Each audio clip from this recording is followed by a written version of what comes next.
কি দাদু ভাই, দিদি ভাইরা, কেমন আছো তোমরা সবাই? হ্যাঁ হ্যাঁ, আমরা সবাই ভালো আছি দাদু। বেশ বেশ। শীত তো ভালোই পড়েছে। তোমরা সবাই কিন্তু সাবধানে থেকো। সকাল সন্ধ্যা গরম পোশাক পরবে, একদম ঠান্ডা লাগাবে না কিন্তু। দাদু, আজ তো রোববার, আজ একটা গল্প বলো না। আচ্ছা দাদু, অহংকার কি? আর মানুষ অহংকার করে কিভাবে? ঠিক আছে, তাহলে আজকে অহংকার নিয়েই একটা গল্প বলি, কেমন? শোনো, এক গ্রামে বিনয় নামের এক কুমোর তার স্ত্রীকে নিয়ে খুবই কষ্টেই দিন কাটাতো। সে খুব সুন্দর মাটির মূর্তি বানাতো, কিন্তু গ্রামে তেমন তার বিক্রি বাটা হতো না। একদিন গ্রামের এক ভদ্রলোক বিনয়কে বলল, শোনো বিনয়, তুমি তো খুব ভালো মাটির মূর্তি বানাতে পারো, কিন্তু বাড়িতে বসে থাকলে তোমার এই প্রতিভার কথা কেউ জানতে পারবে না। আর কেউ যদি তোমার মূর্তি নাই কেনে, তাহলে তোমার এই মূর্তি বানিয়ে কোনো লাভও নেই। তুমি বরং একটা কাজ করো, প্রতিদিন সকালে আমাদের গ্রামের প্রান্তে যে হাট বসে, সেই হাটে একটা দোকান বসাও। দেখবে অনেক মূর্তি বিক্রি হবে সেখানে। তুমি ঠিকই বলেছ কাকা, তাহলে আমি তাই করব। সেই কথা মতোই পরদিন সকালে হাটে গিয়ে সে নিজের বানানো মূর্তিগুলো নিয়ে বসলো। বিক্রি বাটাও ভালোই হতে লাগলো। কারোর কারোর সেই মূর্তি খুব পছন্দ হলো।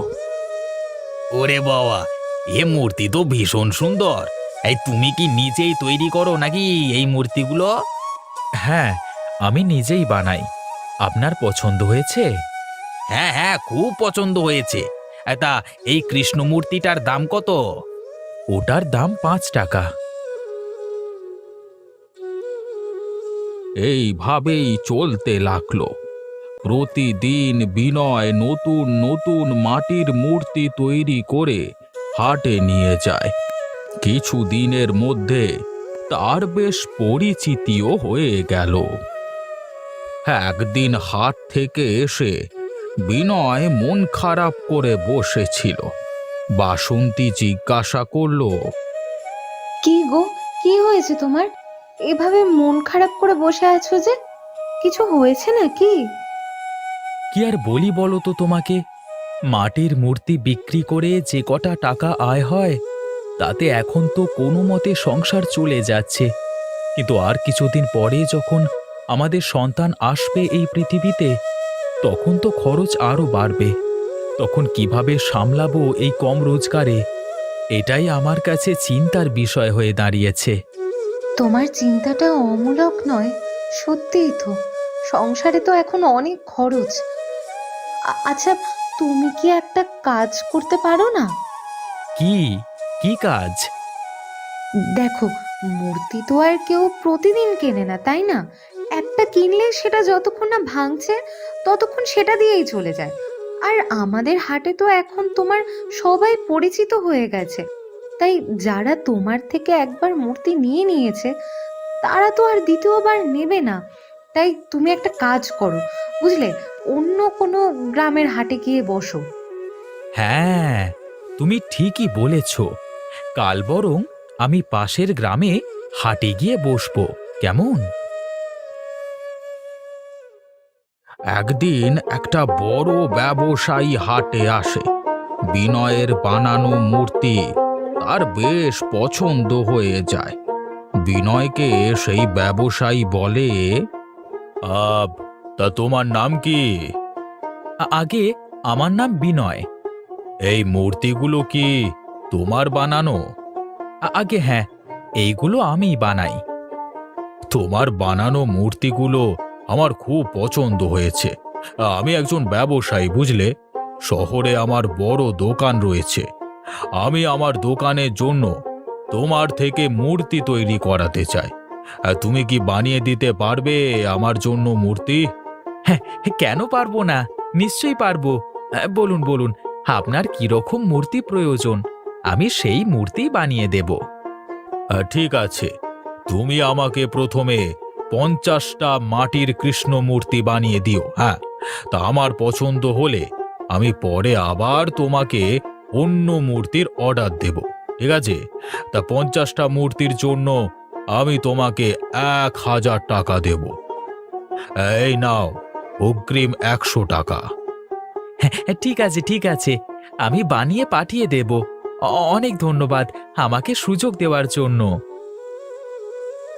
বাড়ি ফিরে এসে বিনয় মূর্তি বানানোর কাজ শুরু করে দিল। ব্যবসায়ীর কাছে সেই মূর্তি পৌঁছাতেই তারও খুব পছন্দ হলো মূর্তিগুলো। তার দোকানে ব্যবসাও বাড়তে শুরু করলো। আবার সেই ব্যবসায়ী বিনয়ের কাছে এলো। তোমার বানানো মূর্তি আমার খুব পছন্দ হয়েছে, এই নাও 1000 টাকা। কিন্তু 1000 টাকা কেন? আমি তো আপনার থেকে 900 টাকা পাবো। হ্যাঁ, 100 টাকা তোমাকে বকশিশ হিসেবে দিলাম।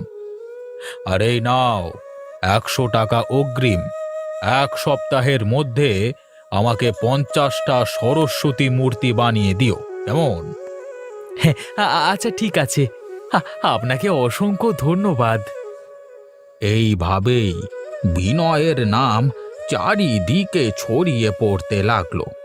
সেই ব্যবসায়ী ছাড়াও আশেপাশের আরো অনেক ব্যবসায়ী তার থেকে মূর্তি নেওয়ার জন্য ইচ্ছে প্রকাশ করলো। বিনয় এখন খুব ব্যস্ত। এখন বিনয়ের হাতে সব সময় কাজ রয়েছে। 1 বছরের মধ্যেই নিজের পরিশ্রমে সে অনেক ধন সম্পত্তির মালিক হয়ে গেল। এখন তার কাছে ভালো বাড়ি রয়েছে, টাকা পয়সা রয়েছে। এই দেখে তার মাথা ভরকে গেল। আবার একদিন সেই ব্যবসায়ী তার কাছে এলো। বিনয়, বিনয়, বাড়িতে আছো? হ্যাঁ বলুন। তুমি আমাকে আর মূর্তি পাঠাচ্ছ না কেন? না, মূর্তি পাঠাচ্ছি না তা নয়, আসলে এখন আমার হাতে অনেক কাজ রয়েছে। আর তাছাড়া অন্যরা আমাকে মূর্তির জন্য অনেক বেশি দাম দিচ্ছে, তাই তাদের কাজগুলোই আমাকে আগে করতে হচ্ছে, বুঝলেন?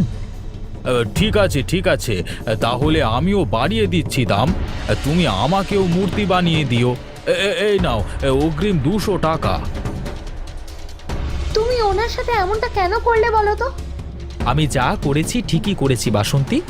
আশেপাশের কেউ কেউ আমার মতো এত ভালো মাটির মূর্তি বানাতে পারে না, তাই সবাইকে তো আমার কাছেই আসতে হবে। তুমি ব্যবসার কিছুই বোঝো না, তুমি চুপ থাকো তো, যত সব। ধীরে ধীরে বিনয় হাটে যাওয়া বন্ধ করে দিল, কিন্তু বিনয়ের ভাবনা চিন্তা মতো কিছুই হলো না। এদিকে তার পরিবর্তে আর একজন মূর্তিকর হাটে এসে বসলো। এখন সবাই সেই মৃৎশিল্পীর থেকে মূর্তি কিনতে লাগলো। ধীরে ধীরে বিনয়ের প্রসারও কমতে লাগলো। কেউ আর তার কাছে মূর্তি বানাতে আসে না। এদিকে রোজগার বন্ধ হয়ে যাওয়ায় বাড়ির জিনিসপত্র একে একে বিক্রি করে সংসার চালাতে লাগলো বিনয়। কিন্তু এভাবে আর কতদিন চালানো যায়? অভাবের তাড়নায় বিনয়ের বানানো সেই শখের বাড়িটিও বিক্রি করে দিতে হলো। আবার সেই মাটির কুঁড়ে ঘরে ফিরে এলো তারা। বিনয়ের স্ত্রী বাসন্তী বিনয়কে বলল, কি গো, তুমি কি এখন এরকম ভাবে ঘরে বসেই থাকবে? তোমার ব্যবহারের জন্য তোমার কাছ থেকে মানুষ যে মূর্তি কেনা বন্ধ করে দিচ্ছে, সেটা কি তুমি একটু বুঝতে পারছো না? আরে সকাল সকাল কানের কাছে ফ্যাচ ফ্যাচ করো না তো। আমি যা করছি ঠিকই করছি। আরে তোমাকে বেশি জ্ঞান দিতে হবে না, ঠিক আছে? বেশ কিছুদিন এইভাবে চলতে চলতে বিনয় সর্বশান্ত হয়ে গেল। দেখলে তো কি হলো, নিজের কাজ নিয়ে গর্ব করা ভালো, কিন্তু কখনোই কখনোই অহংকার করা ভালো নয়। তোমার অহংকারের ফলে আজ আমরা সব হারিয়ে ফেলেছি। দুবেলা দুমুঠো খাওয়ার মতো পয়সাটুকু নেই আমাদের কাছে। হায় ভগবান! তুমি ঠিকই বলেছ। আমার অহংকার, আমার অহংকারই আমার পতন ঘটিয়ে দিল। এখন আমি কি করব? কিছুই তো বুঝতে পারছি না। কি করব আমি এখন? এভাবে আর তোমাকে কেউই কোনো কাজ দেবে না। তুমি আবার নতুন কোনো হাটে গিয়ে বসো, যাও। আবার সবটাই তোমাকে প্রথম থেকেই শুরু করতে হবে। আর এই সবটাই তোমার অহংকার ও অবহেলার ফল। ঠিকই বলেছ। আমি আবার অন্য হাটে গিয়ে বসবো। পরদিন আবার 2 গ্রাম পরের একটা হাটে মূর্তি নিয়ে গিয়ে বসলো। প্রথমে তো তার মূর্তি কেউই কিনতেই চায় না। আরে, কেউ তো আমার বানানো মূর্তি কিনলো না। আহা, অধৈর্য হইও না, ধৈর্য ধরো, দেখবে ঠিক মূর্তি বিক্রি হবে।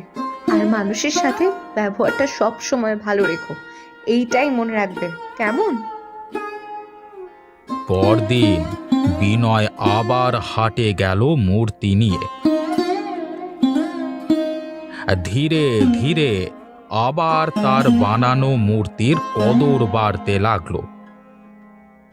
তারপর একদিন সেই ব্যবসায়ী এসে বিনয়কে বলল, বিনয়, কেমন আছো? আমাকে আমাকে ক্ষমা করবেন বাবু। আজকে আমার অহংকারের জন্য আমি সব কিছু হারিয়ে আবার রাস্তায় এসে পড়েছি। আমার আমার ব্যবহারের জন্য আমি আপনার কাছে ক্ষমা প্রার্থী। আরে ঠিক আছে, ঠিক আছে। মানুষই তো ভুল করে, আবার মানুষই সেই ভুল সংশোধন করে এগিয়ে যায় সামনের দিকে। তুমি আবার তোমার ব্যবসাটা শুরু করো, আমি তোমার পাশে আছি। এই নাও অগ্রিম 500 টাকা। কালকে আমাকে মূর্তি করে দিয়ে এসো, কেমন? আপনাকে আপনাকে অসংখ্য ধন্যবাদ। আপনি না থাকলে আমি আজ ভেসে যেতে বসেছিলাম। আমি কথা দিচ্ছি, জীবনে আর কোনো দিন এমন ভুল করব না। এমন ভুল কোনো দিন করব না আমি। তাহলে বুঝলে তো অহংকার কিভাবে মানুষের সমস্ত অর্জিত সম্পদ এবং সম্মানকে ধ্বংস করে দিতে পারে। কখনোই অহংকার করতে নেই। তোমরা কিন্তু কখনোই অহংকার করো না, কেমন? আমরা কখনোই অহংকার করব না দাদু।